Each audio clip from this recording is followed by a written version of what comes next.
அத்தியாயம் 1 வசனங்கள் 42 முதல் 46. நான் எனது ஒன்றுவிட்ட சகோதரர்களுடன் சண்டை போடுவதற்கு பதிலாக நிராயுதபாணியாக கொல்லப்படுவதை விரும்புகிறேன் என்கிறான். ஒன்றுவிட்ட சகோதரர்களுக்கு எதிராக போரிடுவதை காட்டிலும் நிராயுதபாணியாக இறப்பது மேல் என்கிறான். உடனடியாக ஸ்ரீ கிருஷ்ணர் அவர் என்ன சொன்னார் தெரியுமா? அத்தியாயம் 2 வசனம் 2 3 வரை, இப்படிப்பட்ட தவறான எண்ணம் உன் மனதில் எப்படி தோன்றியது என்றார்.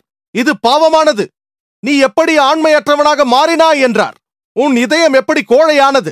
இது போன்ற சிந்தனைகள் ஆண்மையற்றது என்று ஸ்ரீ கிருஷ்ணர் சொல்கிறார். இவை கெட்ட சிந்தனைகள், பாவமானது.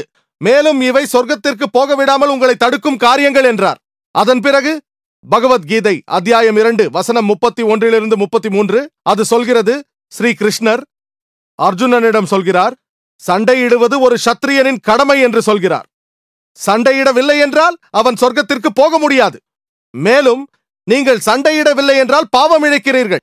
எனவே பகவத்கீதையை நாம் ஆராய்ந்தால் ஸ்ரீ கிருஷ்ணர் அர்ஜுனனை போராட அழைக்கிறார். யோசித்து பாருங்கள். நான் பகவத்கீதையின் சில வசனங்களை எடுத்துக்கொண்டு ஸ்ரீ கிருஷ்ணர் அர்ஜுனனிடம் நீ உன் சகோதரர்களை கொல்ல வேண்டும் என்று தவறாக மேற்கோள் காட்டினால் அது தவறாகும். ஆனால் சரியாக புரிந்து கொண்டோமே ஆனால் ஸ்ரீ கிருஷ்ணர் அர்ஜுனனிடம் பொய்யுக்கு எதிராகவும் உண்மைக்காகவும் போராட வேண்டும். அது சொந்த சகோதரர்களுக்கு எதிராக இருந்தாலும் சரி என்கிறார். ஆராய்ந்து பார்த்தால் அவர் சொல்வது சரியே. நியாயத்தை நிலைநாட்ட சொந்த சகோதரர்களுக்கு எதிராக போராடுவது தவறில்லை என்கிறார். ஆகவே பகவத்கீதையில் சொல்லப்படும் செய்தி இதுதான். உண்மைக்கும் பொய்யுக்கும் நடக்கும் போராட்டம். மகாபாரதத்தையும் பகவத்கீதையும் குறித்து ஒரு இந்துவிடம் நான் சொல்லும் பொழுது அவர் அதை அறிந்திருக்கிறார். நீதிக்கும் அநீதிக்கும் இடையே நடந்த சண்டை என்று மகாபாரத கதையை அறிந்த இந்துக்கள் கூறுகிறார்கள். அதுவேதான் திருக்குரானிலும் சொல்லப்பட்டிருக்கிறது. ஆகவே நான் பகவத்கீதையை மேற்கோள் காட்டும் பொழுது நீங்கள் குரானை நன்கு புரிந்து கொள்கிறீர்கள்.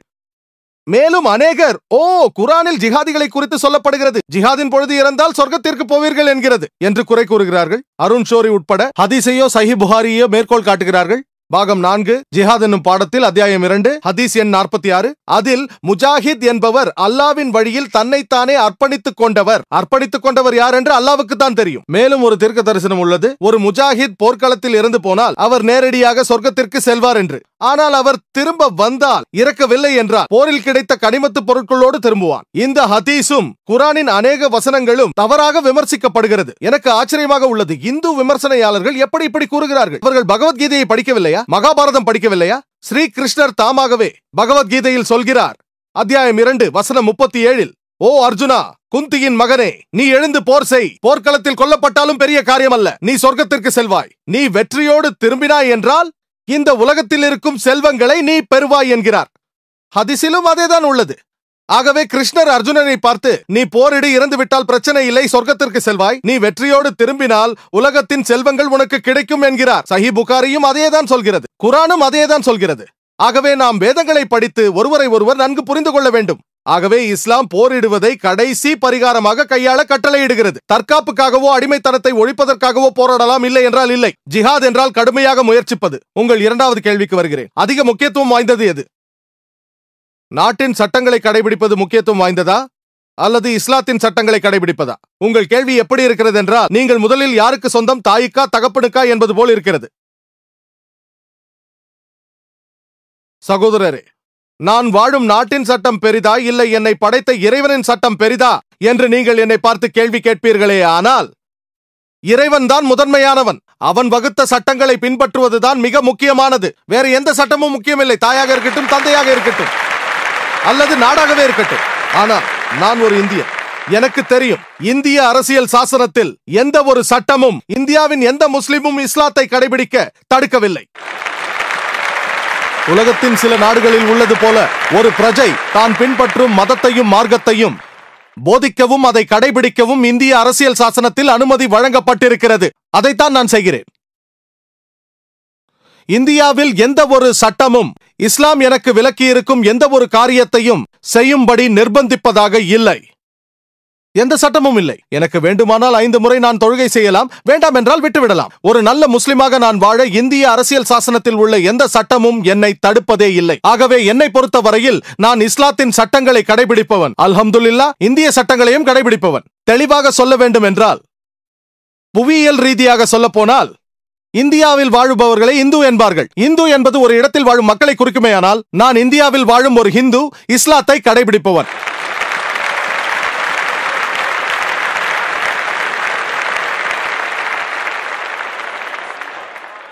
சகோதரரே, உங்களுடைய தொழிலையும் பெயரையும் சொல்ல முடியுமா ப்ளீஸ்?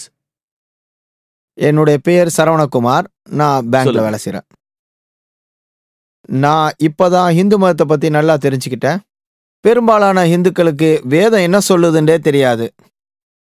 ஆனால் வேதத்தில் சொல்லப்பட்ட எல்லா விஷயங்களும், எல்லா வேத வசனங்களும் சரின்னு சொல்லி ஏற்றுக்கிறீங்களா? அதாவது ஹிந்து மதத்திலையும் சில குறிப்பிட்ட பிரிவினர்கள் தான் வேதத்தை படிக்கிறாங்க. வேதத்தை படிப்பதற்கு பெரும்பாலான இந்துக்களை அனுமதிப்பதில்லை. ஆனால் அந்த மத தலைவர்களே அந்த வேதத்தில் குறிப்பிட்டுள்ளபடி நடப்பதில்லை. அது சரியா? பிறகு ஏன் அவர்கள் அப்படி நடப்பதில்லை? இதுக்கு பதில் சொல்லுவோம். சகோதரர் கேட்டது நல்ல கேள்வி. வேதங்களில் சொல்லப்பட்டிருக்கும் அனைத்தையும் நான் நம்புகிறேனா என்று கேட்டிருக்கிறார். இரண்டாவது கேள்வி, வேதங்களை ஒரு சில இந்துக்கள் மட்டுமே, அதாவது அறிந்தவர்கள் படிக்கிறார்கள், மற்றவர்களை தடுக்கிறார்கள் ஏன் என்று கேட்டார். முதல் கேள்விக்கு பதில், நான் வேதங்களில் இருக்கும் அனைத்தையும் நம்புகிறேனா? ஆராய்ந்து பார்த்தால் திருக்குரானில் சூரா அர்-ராதில் அல்லாஹ் சொல்கிறான், அத்தியாயம் 13 வசனம் 38, ஒவ்வொரு காலத்திலும் இறை செய்தியை அறிவிக்கவே செய்தோம். லிகுலின் அஜ்லின் கிதாப். ஒவ்வொரு காலத்திலும் இறை செய்தி அறிவிக்கப்பட்டுள்ளது. குரானில் 4 மட்டுமே பெயரோடு சொல்லப்பட்டுள்ளது: தோரா, ஜபூர், இஞ்சில் மற்றும் குரான். திருக்குரான் எல்லாம் வல்ல இறைவனால் அருளப்பட்ட கடைசி இறை செய்தியாக இருக்கிறது. அது கடைசி இறை தூதரான நபி அவர்களுக்கு அருளப்பட்டது. என்னிடம் மும்பையிலும் ஒருவர் கேள்வி கேட்டார், வேதங்களை நான் இறைவனின் வார்த்தை என்று எடுத்துக் கொள்ளலாமா? வேதங்கள் முழுக்க முழுக்க உண்மை என்று நம்பலாமா? 4 வேதங்களின் பெயர்தான் கூறப்பட்டிருக்கிறது: தோரா, ஜபூர், இஞ்சில் மற்றும் குரான். ஆனால் அநேக புத்தகங்களை அல்லாஹ் சுப்ஹானஹு வ தஆலா வெளிப்படுத்தி இருக்கிறான். வேதங்களை நான் இறைவனின் வார்த்தை என்று நம்பலாமா என்ற கேள்விக்கு குரான் மற்றும் ஹதீஸில் வேதம் என்ற பெயர் சொல்லப்படாத காரணத்தால் என்னால் நிச்சயமாக அது இறைவனுடைய வார்த்தை என்று சொல்ல முடியாது. ஒருவேளை இருந்தால் இருக்கலாம் என்று சொல்லலாம், இருந்தாலும் இருக்கலாம், இல்லை என்றால் இல்லை. ஆனால் வேதங்கள் இறைவனுடைய வார்த்தைகளாக இருந்தாலும் அது அந்த காலகட்டத்தில் வாழ்ந்த மக்களுக்கு மட்டும்தான் பொருந்தும். இன்று மனித இனத்தைச் சேர்ந்த அனைவரும் இறைவனின் கடைசி இறை செய்தியான திருக்குரானை மட்டும்தான் பின்பற்ற வேண்டும். வேதங்களில் இருக்கும் அனைத்தையும் நான் நம்புகிறேனா என்ற கேள்விக்கு என்னுடைய பதில், சூரா பக்ராவில் அல்லாஹ் சொல்கிறான், அத்தியாயம் 2 வசனம் 79, ஃபவைலுல் லில்லஸீன யக்துபூனல் கிதாப பியைதிஹிம் சும்ம யகுலூன ஹாஸா மின் இன்தில்லாஹ் லியஷ்தரு பிஹி ஸமனன் கலீலா ஃபவைலுல் லஹும் மிம்மா கதபத் ஐதீஹிம் ஃபவைலுல் லஹும் மிம்மா யக்ஸிபூன். தங்களின் கைகளால் வேதங்களை எழுதிவிட்டு அல்லாஹ்விடம் இருந்து வந்தது என்று கூறுபவர்களுக்கு சாபம் உண்டாகட்டும் என்கிறது. அப்படி எழுதி சம்பாதிக்கும் பொருட்களுக்கும் சாபம் உண்டாகும். இறைவன் கொடுத்த அனைத்து செய்திகளும் காலப்போக்கில் மனித கரங்களால் மாசுபட்டு விட்டது என்று நாம் அறிகிறோம். அவைகள் மாற்றப்பட்டு விட்டன. இன்று இஞ்சில் அதன் தூய வடிவில் இல்லை. இப்பொழுது இருக்கும் பைபிள் ஈசாவிற்கு வழங்கப்பட்ட இஞ்சிலே இல்லை. காலப்போக்கில் அவைகள் மாற்றப்பட்டு விட்டன. வேதங்கள் இறைவனுடைய வார்த்தைகளாக இருந்தாலும் இன்று அது தூய வடிவில் இல்லை.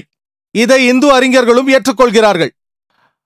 ஆகவே சூரா ஹிஜ்ரில் அல்லாஹ் சொல்கிறான், அத்தியாயம் 15 வசனம் 9, குரானை நாம் அருளினோம், அதை நாமே பாதுகாப்போம் என்று. குரான் ஃபுர்கான் என்ற பெயராலும் அழைக்கப்படுகிறது, அதாவது நன்மை தீமையை பிரித்தறியக்கூடியது. வேதங்களில் இருக்கும் செய்தி குரானோடு ஒத்துப்போகும் பொழுது அதை உண்மை என்று நான் ஏற்றுக்கொள்கிறேன்.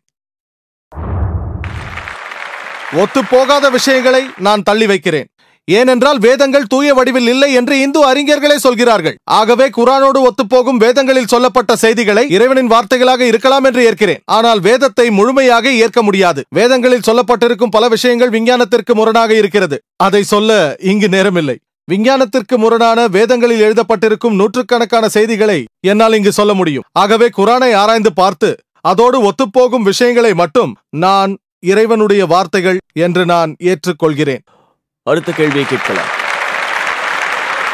பெண்கள் பகுதியிலிருந்து இப்போது கேட்கலாம். முஸ்லிம் அல்லாத சகோதரி முதலில் கேள்வி கேட்கலாம்.